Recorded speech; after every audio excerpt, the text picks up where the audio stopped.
Isang magandang umaga po sa ating lahat. Welcome po dito sa ating Sunday Worship Celebration and Day by Day Jesus Ministries Las Marinas. Nararamdaman na po natin ang pagdating ng mga bagyo sa ating bansa. Hindi po naman natin sila ini-invite, pero patuloy silang pumupunta sa ating bayan. Mga uninvited guests po talaga na hindi natin maiwasan. Tuloy-tuloy ang kanilang pagdating. Ewan ko kung ano nung ginagawa nila rito, papasyal-pasyal, baka nagsashopping. Pero patuloy po tayong ang paalala sa atin, yung mga natutunan natin sa araw-araw nating Bible study, na manalangin. Tuloy-tuloy ang ating mga panalangin, tuloy-tuloy na magkaroon tayo ng personal na pakikipag-uusap sa ating Panginoon. Na nawa ay hindi niya tayo pababayaan sa ganitong mga kalamidad na dumarating sa ating bansa. Ang payo po natin, tuloy-tuloy po talagang panalangin. Sige po, maaari po bang maimbitahan, tumayo upang kamayan natin ating kapwa mananampalataya sa umagang ito.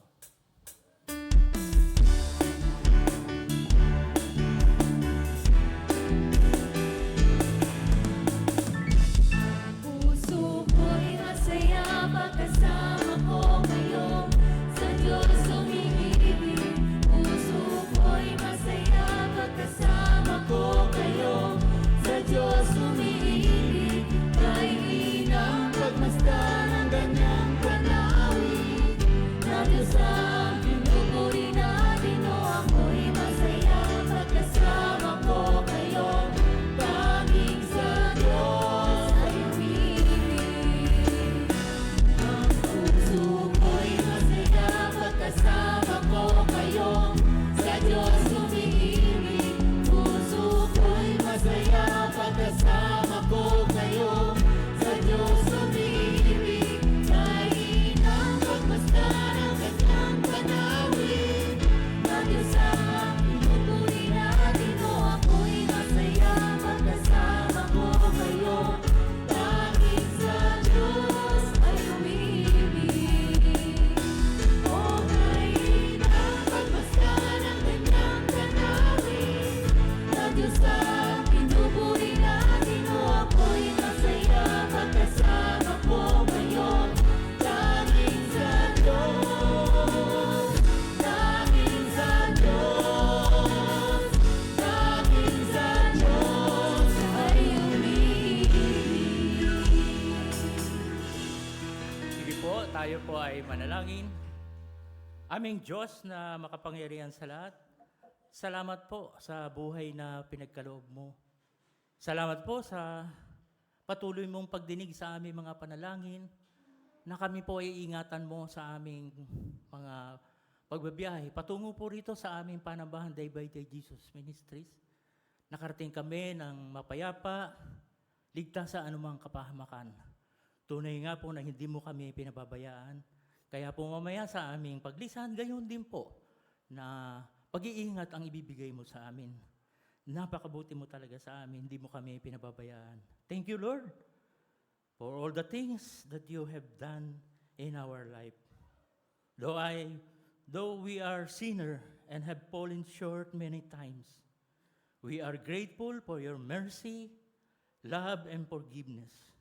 Thank you for never leaving us, for guiding us through every challenge, and for the blessing you continue to provide. Help us to grow faithfully, walk according to your will, and become a better person each day. May our life always honor and glorify you. Panginoon Diyos, ang mga hinanda pong mga gawain ngayong umaga, inihahandog po namin sa lahat ng ito mula sa iyo, upang mabigyan ka namin ng kaluwalhatian, mabigyan ka namin ng kataas-taasang pabori, parangal, at pagsamba, at pasasalamat po. Maraming pong salamat. Ang lahat nito ay sama-sama po namin idinadalangin, isinusumamo sa pangalan po ng aming Panginoong Jesus. Amen. In Jesus' mighty name, amen. Hebrews 4:13. Nothing in all creation is hidden from God's sight. Everything is uncovered and laid bare before the eyes of Him to whom we must give account.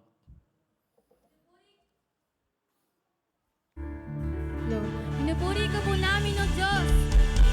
Tatakilan po namin iyong pangalan sa umagang ito, Panginoon.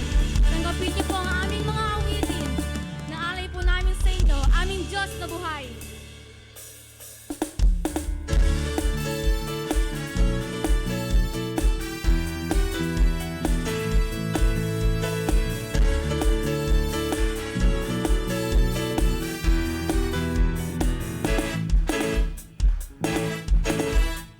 Hawak niyo kinabukasan ko,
hindi magkukulang, sapat na at higit pa.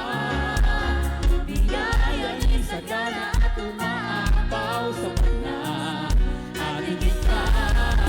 Kayo man, basta hindi magkukulang, sapat na at higit pa. Biyaya ni'y sagana at umaapaw, sapat na at higit pa. Sapat na sa lahat kung pangangailangan, higit pa sa lahat kung inaasahan. Wala namang mahihiling pa pagkat kayo'y sapat na, kayo'y sapat na. Yung aking gusto hindi magkukulang, sapat na at higit pa. Biyaya ni'y sagana at umaapaw, sapat na at higit pa. Sapat na sa lahat kung pangangailangan, higit pa sa lahat kung inaasahan. Wala namang mahihiling pa pagkat kayo'y sapat na, kayo'y sapat na.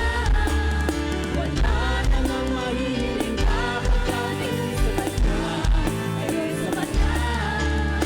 Wala namang mahihiling ka pagkat kayo'y sapat na, Kayo'y sapat na at higit pa.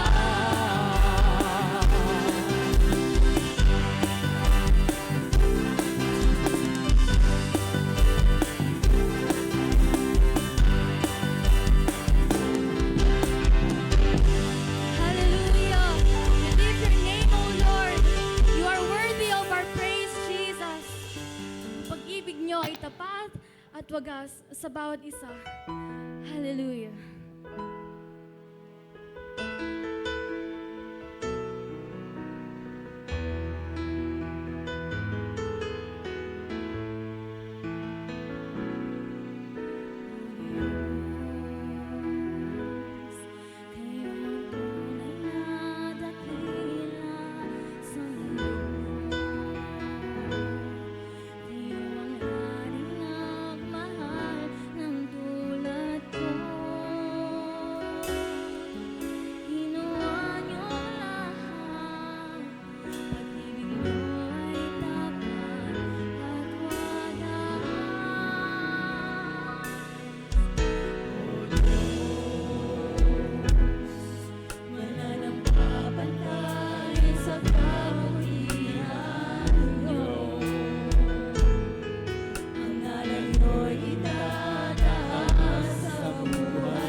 Kayo ang tunay na dakila sa mundo.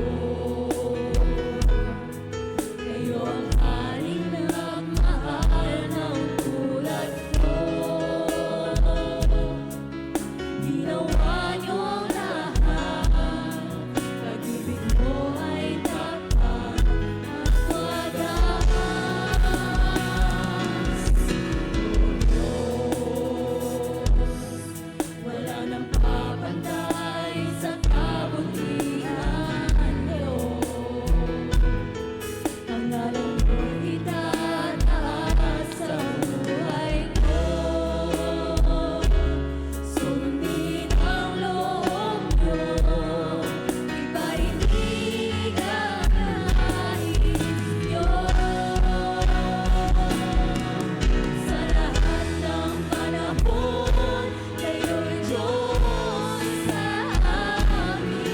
Sa lahat ng oras,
Purihin at patuloy nating pasalamatan ang Diyos na dakila sa lahat.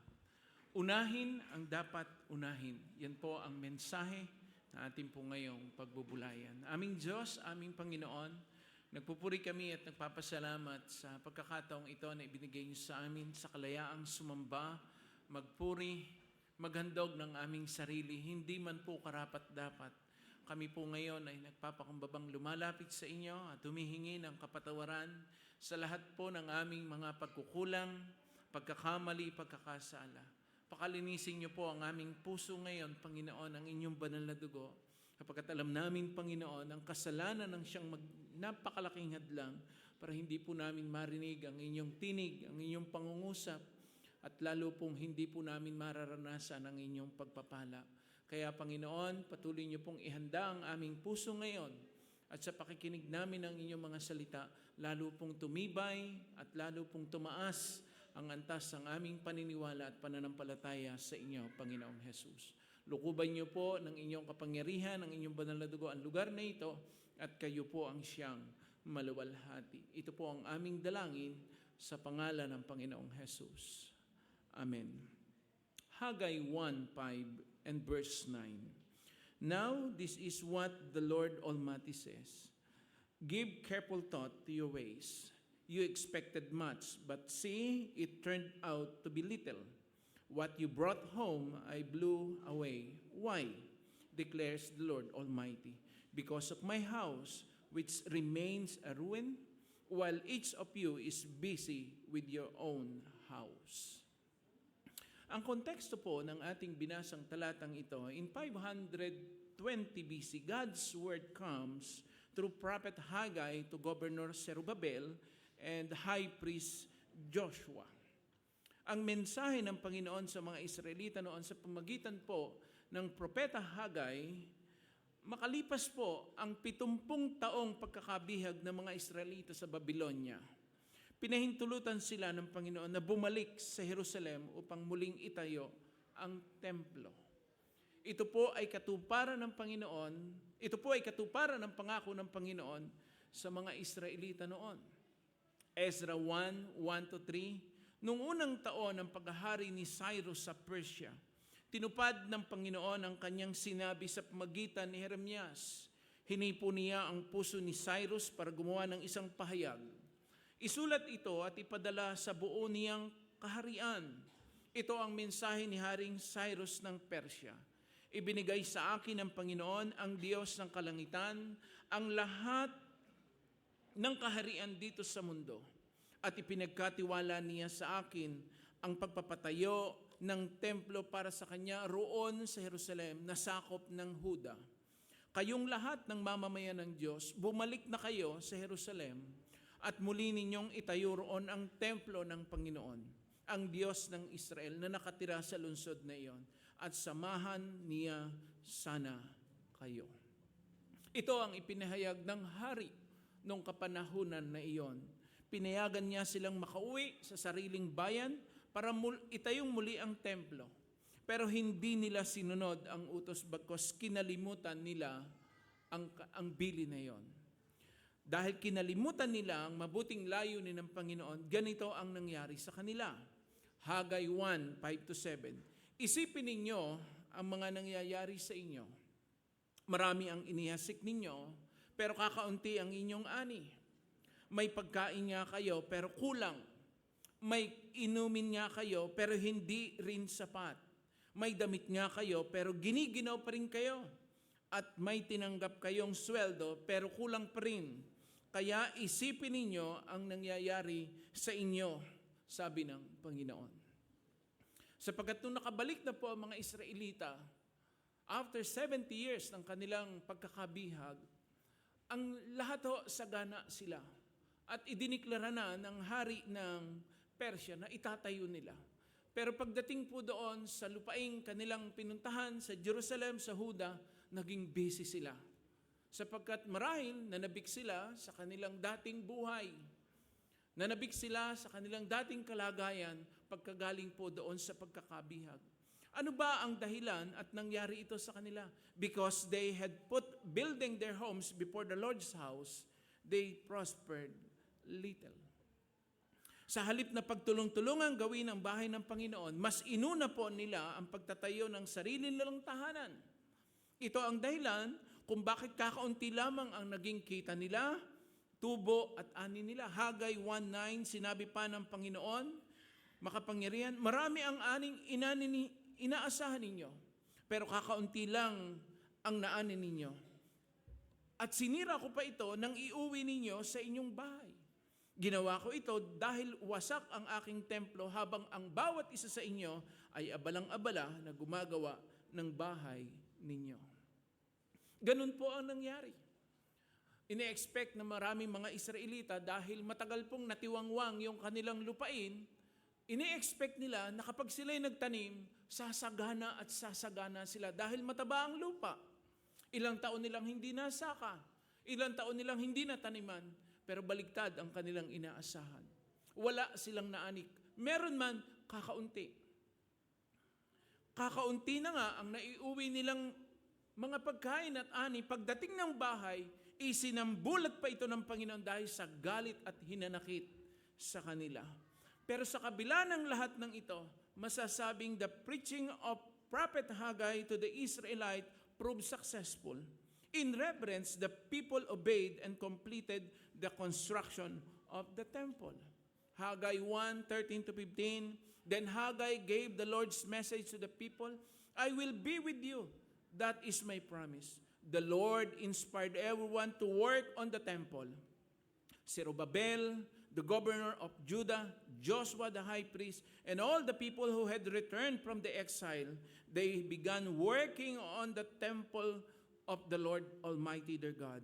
On the 24th day of the 6th month of the 2nd year that Darius was emperor.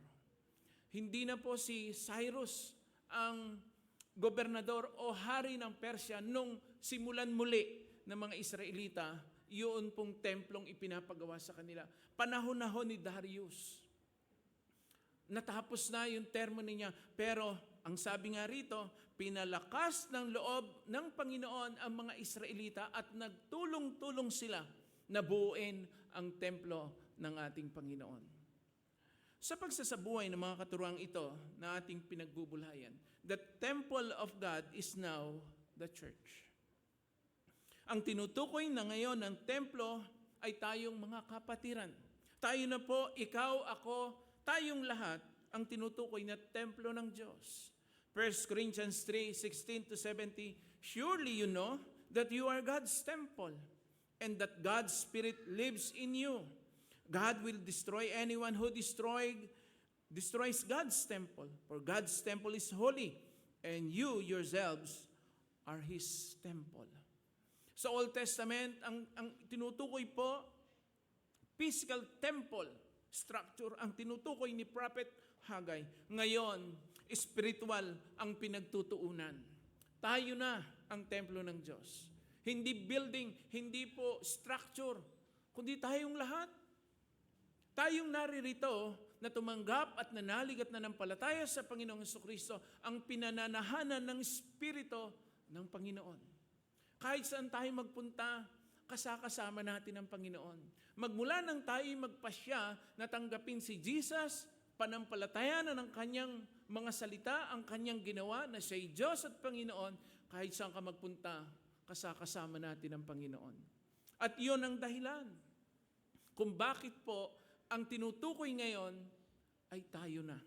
Ang bawat isa sa atin, sa dinami-dami na pwedeng tirahan ng Diyos, ikaw at ako ang kanyang gustong tirahan. Ang puso ng bawat isang tao na nananalig at nananampalataya sa Panginoon. Ganun pa man, huwag nating kalilimutan, we as God's temple are still undergoing construction pa.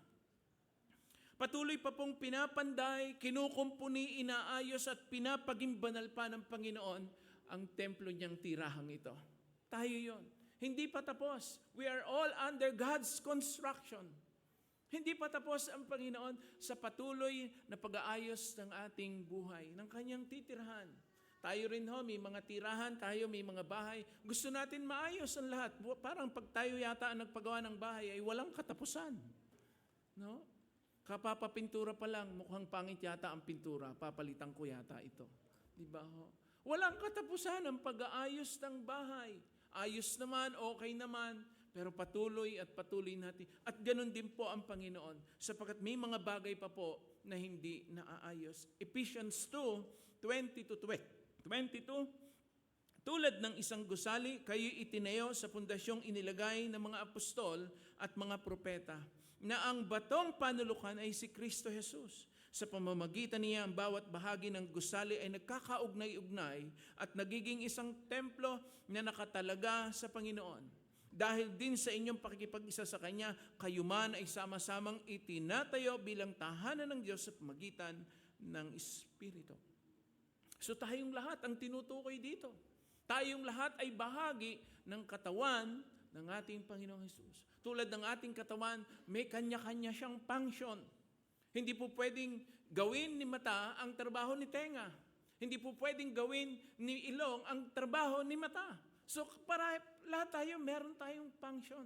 Hindi po pwedeng wala. Ganon din po sa isang tahanan. Ngayon, ang tanong ay, guho pa ba? At hindi pa ba kompleto ang pagkakaayos ng bahay ng Panginoon habang tayo nagmamadaling ayusin ang sarili nating mga tahanan? Physical o spiritual ang pinag-uusapan. Baka naman busy tayo sa maraming mga physical activities, pero spiritually, hindi natin naaayos ang ating puso, ang ating kalagayan sa Panginoon. Kamusta ang inyong prayer life? Kamusta ang inyong personal devotion ng salita ng Diyos?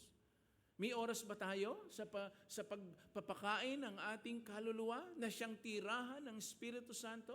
Baka nagmamadali tayong pumunta at pumasok sa ating trabaho, pero nakakaligtaan nating mag-good morning sa Panginoon. Magpasalamat sa Panginoon paggising natin sa umaga.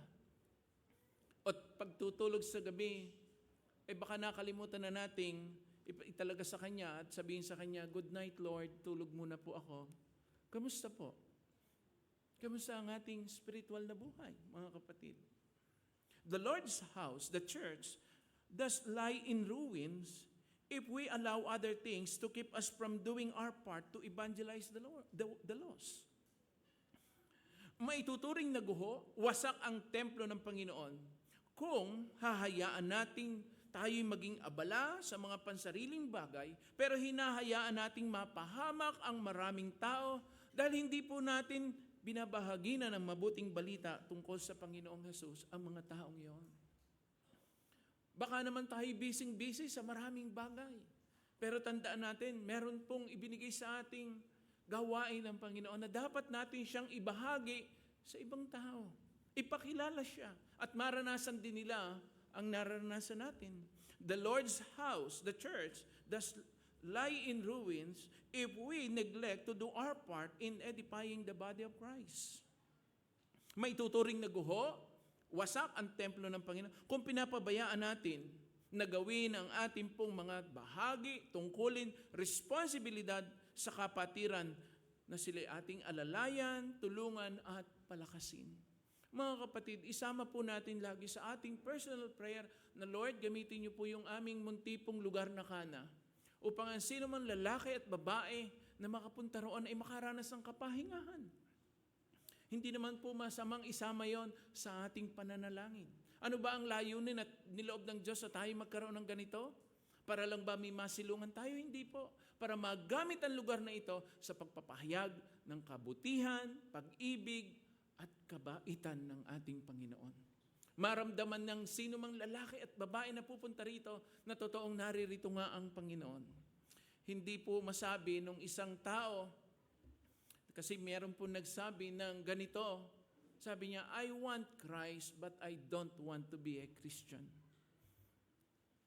Alam niyo po kung sino may sabi noon? Si Mahatma Gandhi. Minsan siya pumasok sa church, sa Christian church.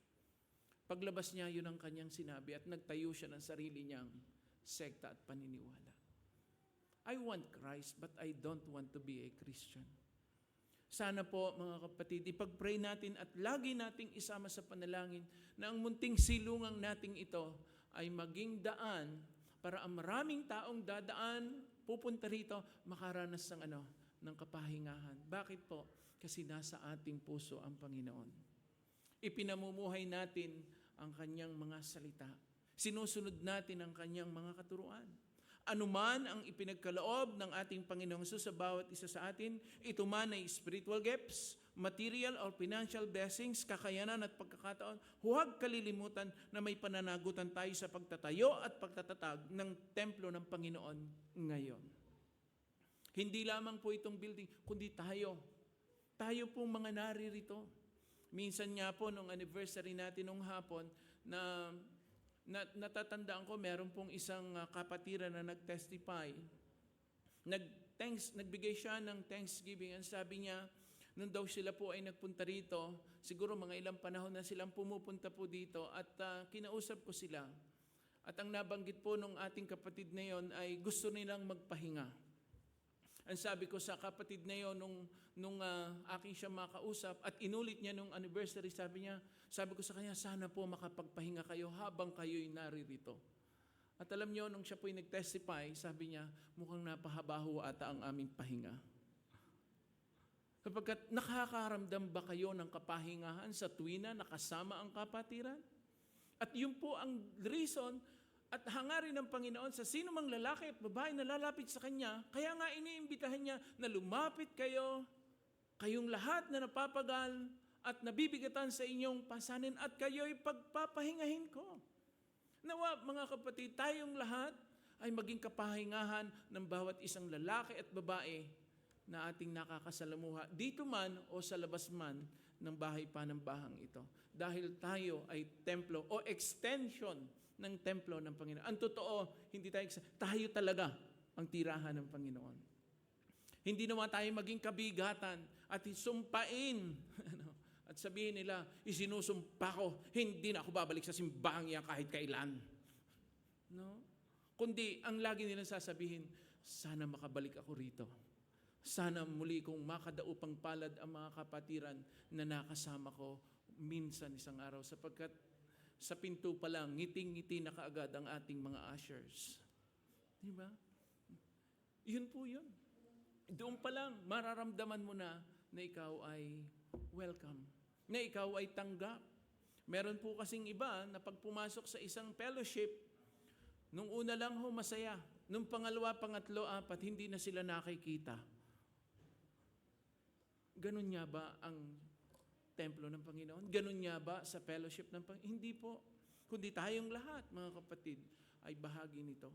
1 Peter 4:10-11, each of you has been blessed with one God's many wonderful gifts to be used in the service of others. So use your gift well. If you have the gift of speaking, preach God's message. If you have the gift of helping others, do it with the strength that God supplies. Everything should be done in a way that will bring honor to God because of Jesus Christ, who is glorious and powerful forever. Ang lahat po, mga kapatid, ng nanalig at nanampalataya sa Panginoong Hesus ay binigyan niya ng kanya-kanyang gift. Alam niyo na po ba kung anong spiritual gifts niyo? Natitiyak ba kayo na yan talaga spiritual gifts niyo? Kasi kung yan po ang spiritual gifts niyo, dapat na nagiging pagpapala po sa iba. Ang totoo, yung gift na yon ay binigay sa atin ng Panginoon, hindi para sa atin, kundi para sa kapakinabangan ng iba. Iba pong gift ito, mga kapatid. Di ba pagka tayo binigyan ng gift, atin ito, akin ito. Hindi po. Ang spiritual gifts na binibigay sa atin ng Panginoon ay para sa kapatiran. Kaya ang tanong ko, alam niyo na po ba kung ano ang gift na meron kayo? Spiritual gifts. Lahat po. Merong ganoon. Sabi nga rito, yung binigyan ng kaloob ng pagtuturo, yung pangangaral, mangaral siya ng salita ng Diyos. Yung binigyan ng kaloob na maglingkod para magpalakas ng loob ng kapatiran, gamitin ito para sa kapurihan at kalwalatian ng Panginoon. Hindi para sa kalwalatian at kapurihan niya na siyang binigyan, kundi para sa kalwalatian ng Diyos. At kapag ka ganon, sama-sama tayong lahat na magbibigay kalwalatian at papuri sa ating Panginoon. Kaya ang tanong ko ulit, alam niyo na po ba ang spiritual gifts ninyo? Hindi pa ho, siguro alam niyo pero hindi po confirm. Ang totoo siguro ginagawa ninyo na, pero hindi niyo po alam, kaya pala. Mahalaga po, malaman yon, mga kapatid. para doon ka ngayon mag-ooperate. Doon ka ngayon gagawa. Alam nyo, nung ako po ay nag-ministry, hindi ko naman gusto talaga magpastor. Sa palagay nyo ba, ginugusto ito? Tapos nung pumasok ako sa seminary, sabi ng professor namin, kung gusto niyo magpastor, huwag kayong magpastor. Napakamot ako sa ulo ko eh. Kaya nga ho, nandito ako eh. Pero hindi. Hindi po kasi ginugusto. Bakit to? It is a calling. Natatandaan niyo po si Jonah? Ayaw niya talaga sumunod. Pero meron siyang gift na ibinigay sa kanya ang Panginoon. Kahit anong takas niya, hindi siya makawala sa Panginoon. At alam niyo kung bakit po natin masasabi na si Jonah merong gift of preaching? Kasi nung nag-preach sa Ninive, yung mga tao, yung hari, lahat ng tao doon, nagbalik loob sa Diyos. Kahit matigas ang ulo ni Jonas, may gift siya eh. Pero nagalit siya sa Diyos kasi ang bilin sa kanya, pumunta ka sa Ninive, ipahayag mo ang salita ko, sapagkat sukdula na hanggang langit ang kanilang kasamaan, sapagkat sila'y gugunawin ko. Eh ayaw po ni Jonah pumunta ron. Ang ginawa niya, ang lapit-lapit lang ho nung lugar po ng Ninive. Pero ang pinuntahan niya, sobrang layo, takasan niya lang ang Diyos, pero hindi niya natakasan. Nakita niya ang sarili niya, nandun uli sa Ninive. Kasi meron siyang gift na ibinigay sa kanya ang Panginoon. Kaya yun po ang gusto ko malaman ninyo, mga kapatid. Anong gift meron ka? Wala pong gift of amen, ha? Yung, amen po ba? Amen. Wala pong gift na gano'n. Okay. Ang ibig ko sabihin, yung gift po ay para sa kapakinabangan ng marami. Para sa ikatatatag ng kapatiran. Though exercising our abilities, we can build the temple of God today. Otherwise, the Lord's house will lie in ruin. Maaari nating gamitin ang mga kakayanan, mga spiritual gifts na ito na binigay sa atin para lalong tumibay ang samahan ng kapatiran. Pero kung hindi natin ito gagamitin, ang templo ng Panginoon ay mananatiling wasak, sira, at hindi siya tatatag. Ephesians 4:11-12, Christ chose some of us to be apostles, prophets, missionaries, pastors, and teachers, so His people would learn to serve and His body would grow strong. Bakit po ang Panginoon nagbigay ng ganitong gift sa church? Apostol, propeta, mga ebanghilista o missionaries, pastor at teacher. Anong reason? Para ang kapatiran ay ihanda sa paglilingkod para sa kapurihan ng Panginoon. Kaya po merong gift na ganito. Tayo rin meron din. Siguro hindi nyo lang ho alam. Nung araw po, sabi ko, talaga bang tinawag nyo ako, Panginoon, sa pagpapastor? Hindi ko matiyak kung ako talaga'y tinawag. Pero sa ilang mga panahon po na nandun ako sa gawain ng Panginoon, no? Parang nakikita ko nga, Lord nakikita ko kasi, nararamdaman ko, nakikita ko ang bunga. Hindi po lahat ng nandito sa pulpito ay totoong meron silang gift ng paglilingkod. Hindi kumot nagtuturo, kaya dapat tiyakin natin, mga kapatid. Ano talagang tayo po ay tinawag ng Panginoon. Pero gagamitin tayo sa maraming kaparaan, pero meron siya talagang ibinibigay na gift sa bawat isa. Kaya nga ho, kung gusto niyo malaman, tapusin niyo po yung Bible study niyo hanggang dumating kayo sa membership class. Nandun po yung paano malalaman yung spiritual gifts. No? Kaya yun po ang ating ini-encourage sa ating mga kasama sa mga Bible study. Attendin natin, tapusin niyo po. Salvation class, basic growth, advanced growth, ano pa ho, church membership, and cultural redemption. Okay? And then, alam niyo, napakasaya po na malaman. At dahil doon, malalaman mo na ito pala ang gift ng Panginoon sa iyo. Palagay mo, safe and secure ka na ba sa buhay mo yan dahil nakatira ka sa isang napapadirang bahay, pero hinahayaan mong sira, wasak ang templo o bahay ng Panginoon? Ang sabi ng ilang kapatiran, kapag nakapagtapos na ako ng pag-aaral, siguro it's time for me to serve God. Ang sabi naman ng ilan, kapag nakahanap na ako ng trabaho na may malaking sweldo at nakaipon na ako, siguro it's time for me to serve God. Ang sabi naman ng ibang kapatiran, kapag malalaki na ang mga anak ko, siguro it's time for me to serve God. Sa bawat panahon at pagkakataong ating pinalalampas para maglingkod, the Lord's house lies in ruin, while we go about our own way with our own lives. Dahil tayo po ay may napakahalagang bahagi sa katawan ng ating Panginoong Jesus. Well, no one is insignificant.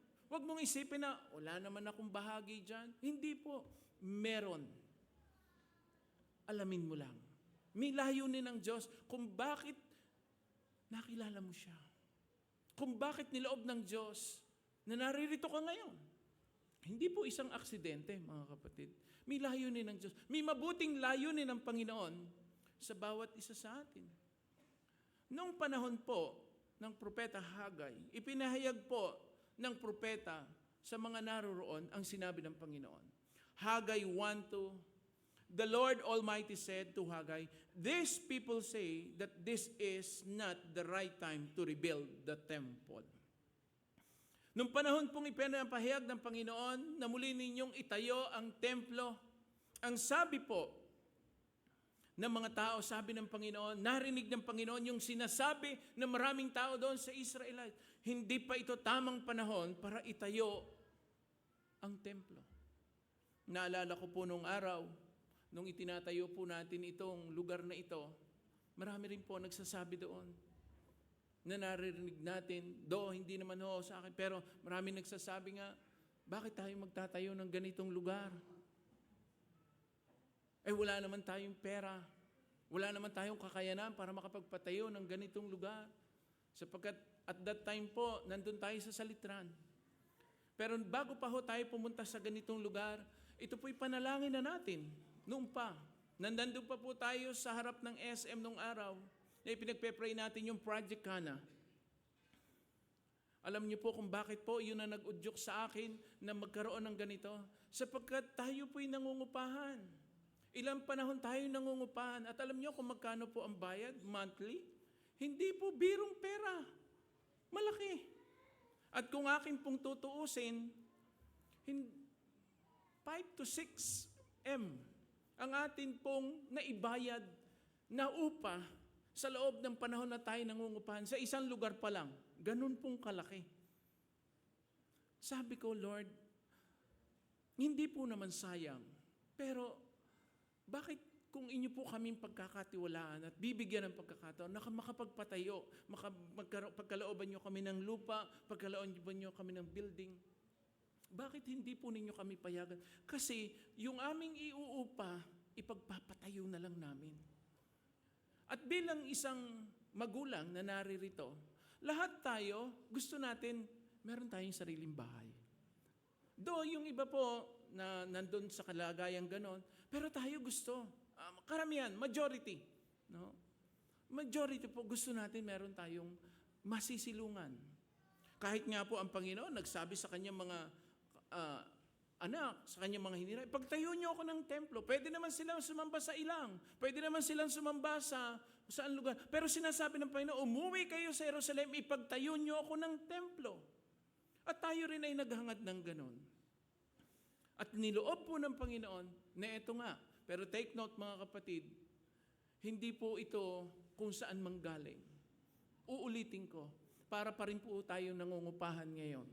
Dahil ito po ay binabayaran pa rin natin.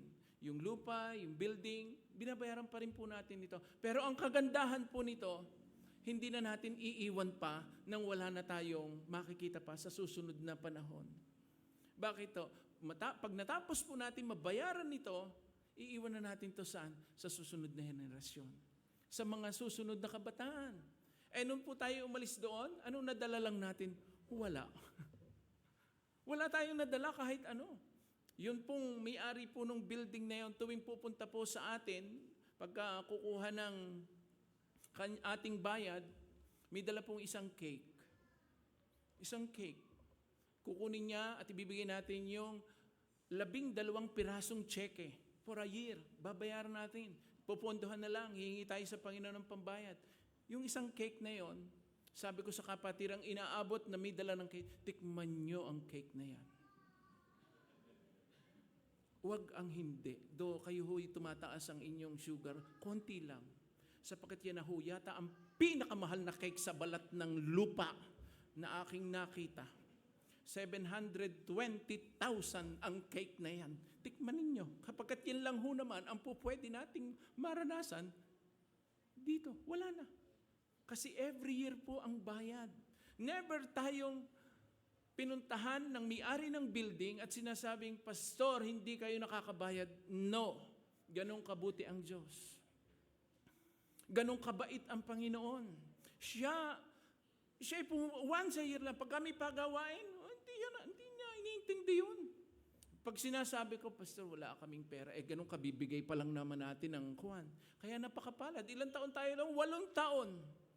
So 8 taon din ho kaming nakakatikim ng cake. Na yung 8 taon na yon, sa 8 cake, kinukompute namin 5 up to 6 million. Sobrang mahal ng cake na yon. At nung umalis tayo doon, wala po tayong nadala. At ngayon, kahit na ho tayo dito ay unti-unting pero nakikita natin na ito po ay iiwan na natin. Kung hindi pa babalik ang Panginoon, ha? Kung hindi pa babalik ang Panginoon, yung mga apo ninyo, mga anak ninyo, mga kaapo-apuhan ninyo, kung hindi pa babalik ang Panginoon, ito'y kanilang pagmamalasakitan, ay makikita po nila ito balang araw. Kaya nga, bakit kaya ganoon ang ipinamamalita ng mga tao noon? Na anong pinamamalita? Na maging sa ngayon, na hindi pa panahon upang muling itayo ang bahay ng Panginoon. Dahil ba sa abala ka pa o sila sa pagpapaunlad ng sarili nilang kabulahayan? Dahil kapag inuna mo ang mga spiritual things in your life, baka magutom ka at lalo kang maghirap. Ito nga kaya ang malalim na dahilan kung bakit ganoon ang sinasabi ng mga Israelita noon na hindi pa napapanahon para muling itayo ang templo. At tayo ang tinutukoy. Yung ba ang dahilan kung bakit ayaw pa natin ding maglingkod sa Panginoon?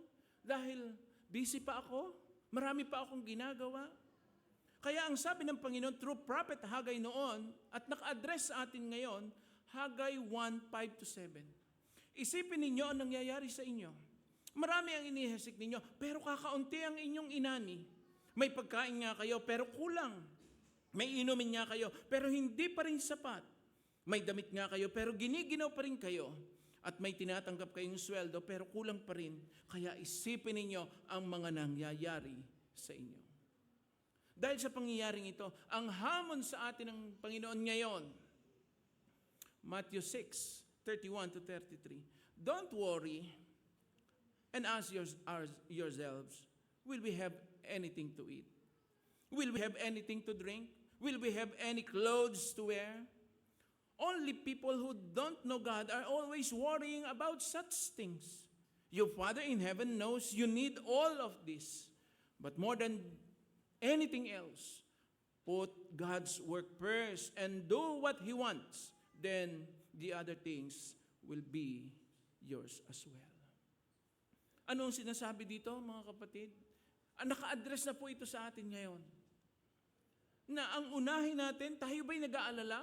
Kaya ayaw nating pagsumakitan ang templo ng Panginoon dahil natatakot tayo, wala tayong kakainin, wala tayong inumin, wala tayong daramtin. Anong sabi ng Biblia? Ito lang ang iniisip ng mga taong walang pinaniniwala ang Diyos. Ang buhay hanggang dito lang. Kaya natatakot silang maglaan ng panahon. Baka maubos ng oras nila. Pero anong sabi uli ng Biblia? Unahin ninyo na mapabilang kayo sa kaharian ng Diyos at sundin ang kanyang kalooban. Ang sabi ng Panginoon, ibibigay niya ang lahat ng pangangailangan natin. Ilang taon na po ang day by day? 15 years. Doon nangarap tayo na magkaroon nito. Pinabayaan ba tayo ng Diyos? Hindi. Pinabayaan ba tayo ng Panginoon na laging naroon? Noon nga pong pandemic pagkatapos po ng pandemic naglagay pa ang may-ari ng building doon sa kanan, natataasan daw niya ang upa. Sabi ko, ma'am, kapapasok pa lang po natin katatapos pa lang po ng pandemic, bakit po itataas? Pwede ho bang ibalik uli sa dati? Ay hindi na, Pastor, may kausap akong 2. Parang ang ibig sabihin, lumayas na kayo rito. Bitbit namin lahat ang gamit. Yang upuan hong iyan. Yan ho ang piping saksi, mga kapatid. Yang inuupuan yung yan. Na bitbit natin uli pabalik doon sa salitrang kung saan tayo nagsimula. At doon tayo uli nagpunta. Malaki pa po itong unahang ito sa lugar na aming pinagtitipunan. Siguro mahaba-haba po ito. Kumpara doon. Nagsisiksikan kami doon. At akala nga, nung ako po'y pauwi na, umiiyak talaga ako sa Panginoon, ito ba? Pero hindi pala. Maganda pala ang plano niya. Dahil hindi tayo pinayagan ng Panginoon na doon lang. Dito pala tayo dadalhin. At isang napakagandang may parking na hindi ka natatakot na maklamp. Dahil doon ho, laging nakaklamp. Sino nakaranas sa inyo na maklamp doon? Ang taas-taas ng iyong pananampalataya nung naroon ka sa kana paglabas mo, bagsak. Nakaw. Saan ko hahanapin ngayon ang aking kuwan? Kasi nagkaklamp doon sa may SM na yon. Nakataas pa ang kamay mo, nananambahan ka. Paglabas mo, wala kang sasakyan. Nakaklamp. Ay linggo ho yun. Kailan mo kayo kukuhanin? Lunis pa. Gagamitin mo sa trabaho. Bagsak ang pananampalataya. Hahanapin mo ngayon. Di mo ba? Ngayon, purihin ang Panginoon. At least, meron tayong kasya ditong kuwan. Yun yung blessing Di po ba? Natatakot ka ba? Na minsan kinatatakutan lang na. Ang aral dito, we must put the kingdom of God first. Ito ang dapat natin yun, ang kaharian ng Diyos. Matthew 10:37-39, those who love their father or mother more than me are not fit to be my disciples. Those who love their sons or daughter more than me are not fit to be my disciples. Those who do not take up their cross and follow in my steps are not fit to be my disciples. Those who try to gain their own life will lose it. But those who lose their life for my sake will gain it. Mga kapatid, ang sinasabi rito, ang nagnanais maghangad ng nailigtas ang kanyang sarili, ang siyang mawawalan nito. Subalit ang sabi roon, ang nagnanais mag-alay ng kanyang buhay, alang-alang sa kapurihan ng Panginoon, ang siyang magkakamit ng buhay na walang hanggan. Ang aral, we must put the Lord first. Ito ang dapat nating unahin, ang Panginoon. If we put the Lord and His kingdom or house first, God will provide our necessities. God will multiply our seed for sowing. Kaya po ang tingin ng marami, ang day by day sa Dasmariñas, mayaman Hindi nila alam, mas mayaman ang Diyos natin kaysa sa atin. Siya ang mayaman, hindi naman tayo. Pinagkatiwalaan lang. Minsan nagkaroon po ng meeting ang mga pastor sa day by day. Sabi sa akin, umattend daw ako. Busy po tayo, marami tayong pero sige, dahil living po ng Tsahin Call, malapit doon yung pinag-meetan nila. Alam niyo ang salubong sa akin ng mga pastor, ang kapatiran, anong sikreto mo't nakapagpatayo ka ng simbahan? Sabi ko, ano naman ang sikreto? Di nyo lang alam. Di nyo lang alam na kaming lahat ay patuloy lang ang pananalangin at pagtitiwala sa Panginoon. Hindi mo lang alam na yung mga na dumadaan diyang mga sasakyan at mga bago, hindi yan buong buo na kanila pa. Dahil yan ay hinuhulugan pa. Hindi nyo lang alam na ito hinuhulugan pa rin. Akala ninyo sarili. Di ba? So mga kapatid, if we put the Lord and His kingdom first, God will provide our necessities. God will multiply our seed for sowing. Kapag inuna natin ang Panginoon at ang kanyang templo, ang kanyang kaharian, ipagkakalob niya ang lahat ng ating Panginoon. At lalo pa niya tayong pararamihin ng mga binhi para marami tayong maitanim. Kung gusto mong mapatunayan na totoo ang sinasabing ito ng Panginoon, susubukan mo. 2 Corinthians 9:6-11, tandaan ninyo ito, ang naghahasik ng kaunti ay umaani ng kaunti. Ang naghahasik ng marami ay umaani ng marami. Ang bawat isa sa inyo ay magbigay ng ayon sa sariling kapasyahan, nang walang pag-aatubili at hindi napipilitan dahil mahal ng Diyos ang nagbibigay ng may kagalakan. At magagawa ng Diyos na ibigay sa inyo ang higit pa sa inyong pangangailangan para sa lahat ng panahon ay maging sapat kayo sa lahat ng bagay at lagi ninyo matulungan ang iba. Gaya ng sinasabi sa kasulatan, namimigay siya sa mga dukha, kailanman ay hindi makakalimutan ang kanilang mabubuting mga gawa. Ang Diyos ang nagbibigay ng binhi sa magsasaka at tinapay na makakain, ang siya ring magbibigay ng inyong mga pangangailangan para lalo kayong makatulong sa iba. Pasasaganain kayo ng Diyos sa lahat ng bagay para lagi kayong makatulong sa iba.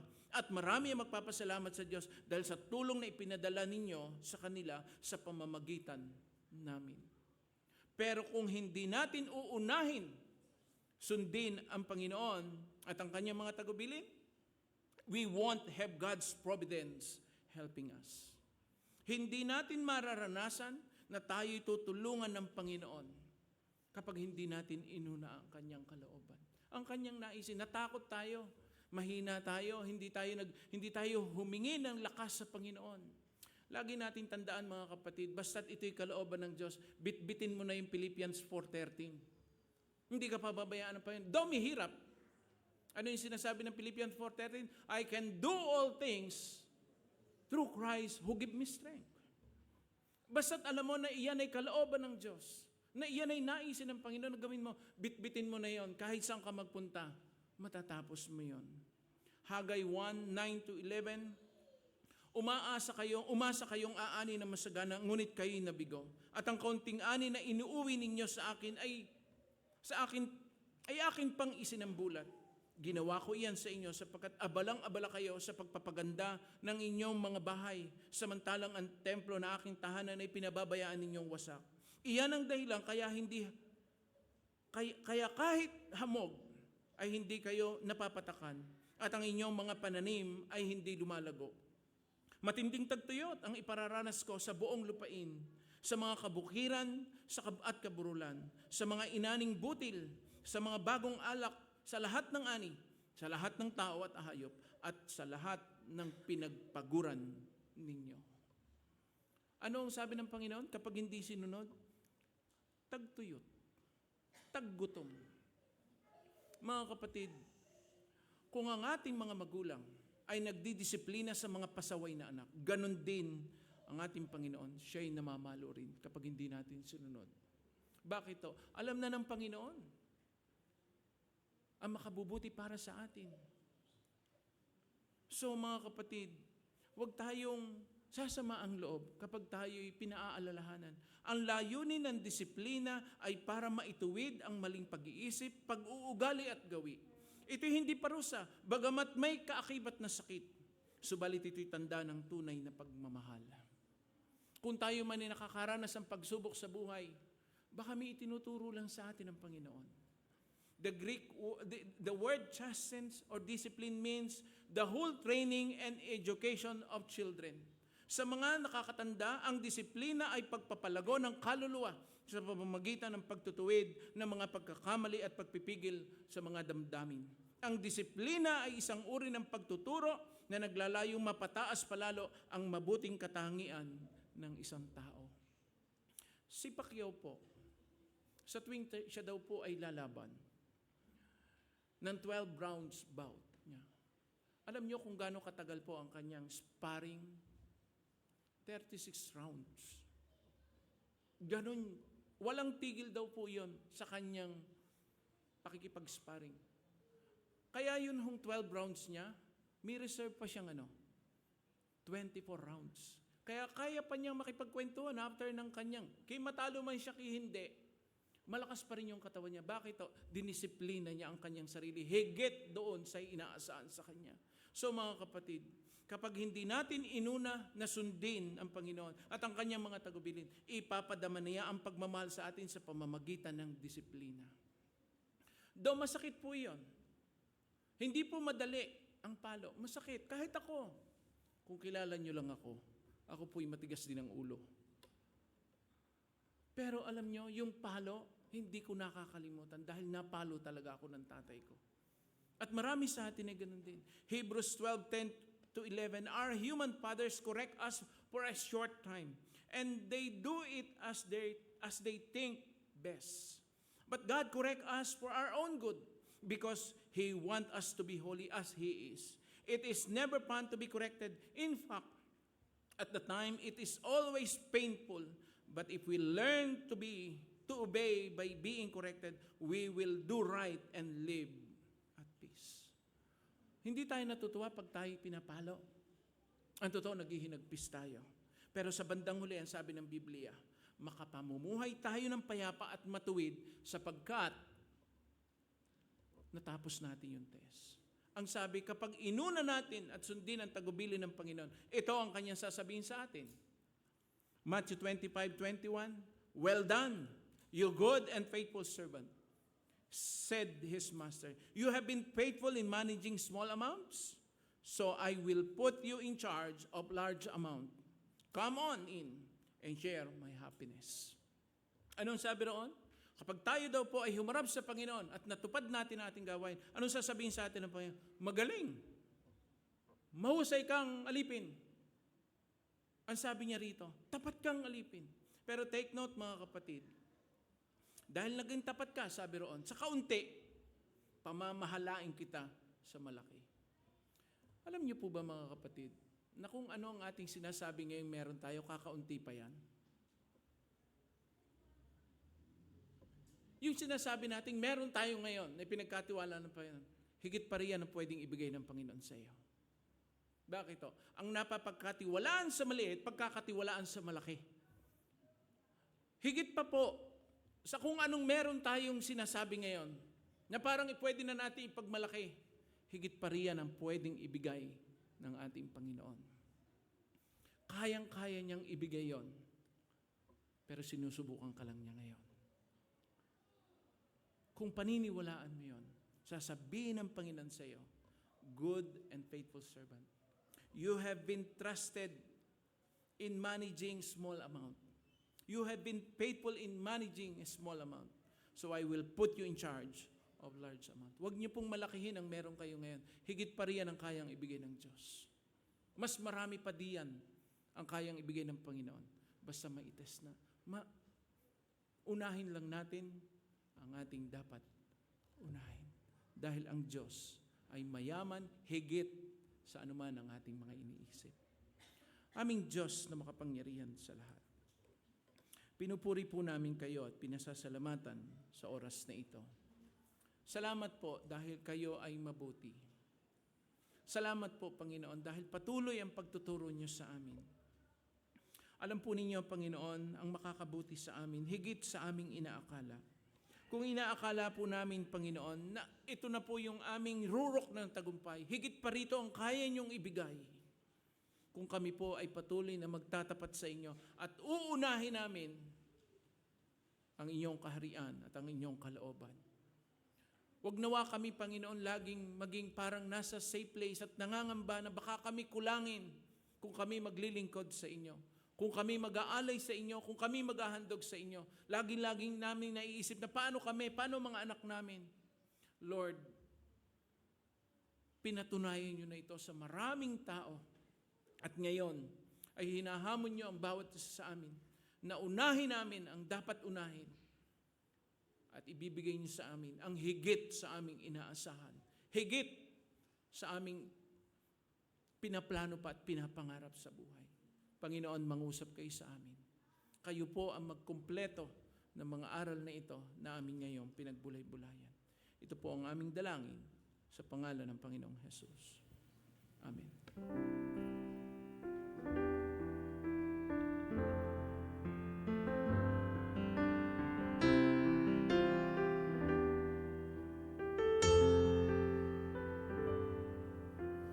Seek ye first the kingdom of God and His righteousness,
Tayo po ay manalangin.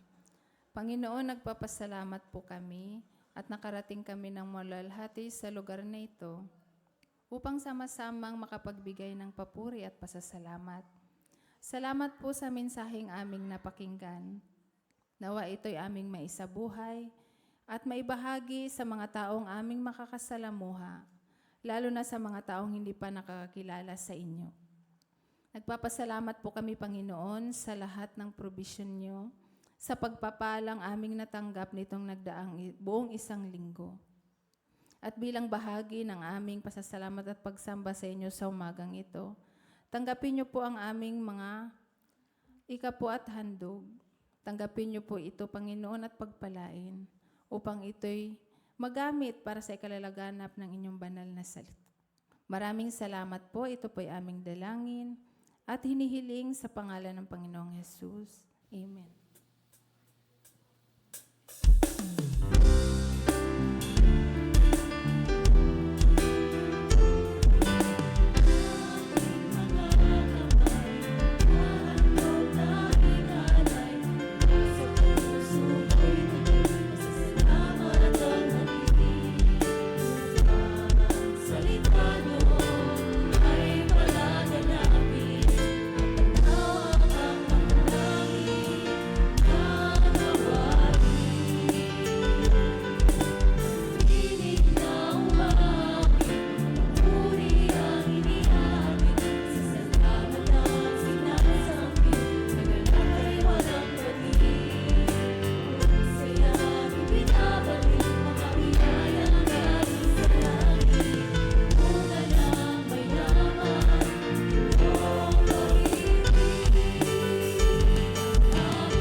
Sige po, muli po natin palakpakan ang ating Panginoon. Welcome po dito sa Day by Day Jesus Ministries Las Marinas. Together, let us make a loving church. Ang mensaheng ating napakinggan sa umagang ito ay may pamagat na unahin ang dapat unahin.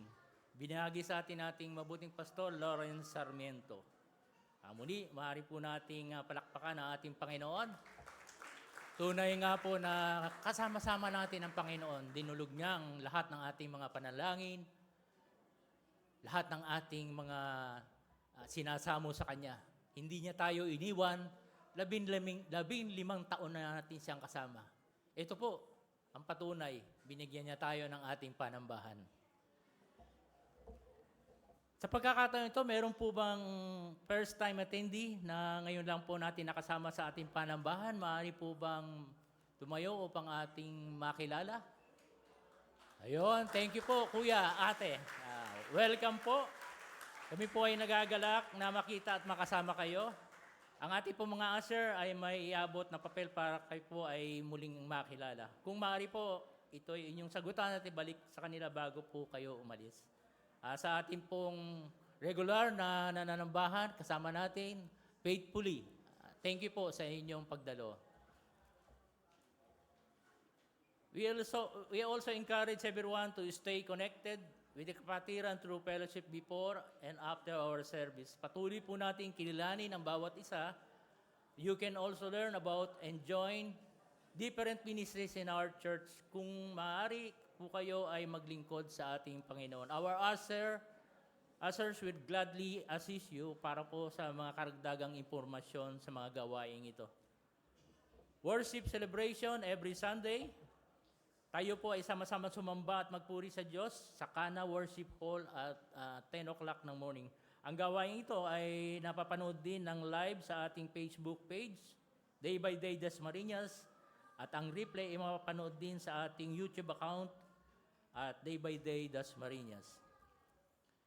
Worship celebration with midweek service. Tayo po ay mayroong midweek worship celebration na ginaganap every Wednesday at 7:30 p.m. via Zoom. Ang lahat ay inaanyayahan din na dumalo at makibahagi sa gawaing ito online.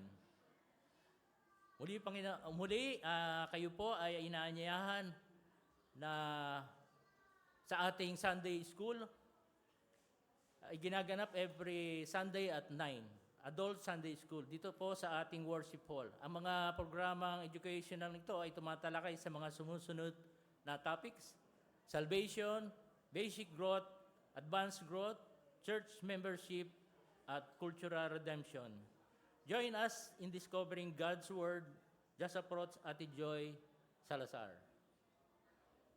Wala po yata si Ate Joy. Para po sa pag-registration. Inayahan din ang ating kabataan na dumalo sa ating Youth Bible Study. Ito po ay ginaganap tuwing linggo pagkatapos naman ng ating worship celebration. To all our youth, you can stay, connect, and grow in Christ together.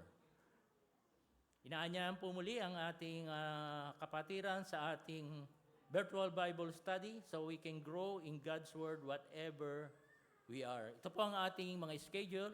Monday, kapatiran sa Danghari, mag-umpisa po ng 7:30 ng gabi. Ang Wednesday, kapatiran sa Japan. Ka-6 na ng gabi. Sa araw ng Thursday, kapatiran sa General Trias, alas 5 po ng hapon. At susundan po ng alas 6 ng gabi. Ang Friday po, Friday group, alas 7 po medya ng gabi. At ang Saturday group, alas 8 po ng umaga. At mamaya po, Sunday, 7:30 po ng gabi. Tithes and offering, para naman po sa ating kaloob. And maaari po itong i-deposit sa BDO account number 001-900-770-340 at sa BPI account number 3570-005-331. Be part of our multimedia ministry. Cheer po. Multimedia. If you're interested in serving through presentation, graphics, live stream, or other media-related tasks, we'd love to have you join us. Please approach our team at the multimedia booth. Ministry meeting and prayer schedule. Ngayon pong araw na ito, July 12, ang ministry po ng education ang nakatakda po ngayon. Sa July 19 po, ang ushering ministry. At sa huling linggo po, July 26, music team ministry. For inquiries, maaari po, para po sa mga katanong, maaari po kayong mag-text o tumawag sa ating smart number 0929-606-3184 or sa Globe 0906-029-5249. Purihin at takilain natin ang ating Panginoon. Marami pong salamat.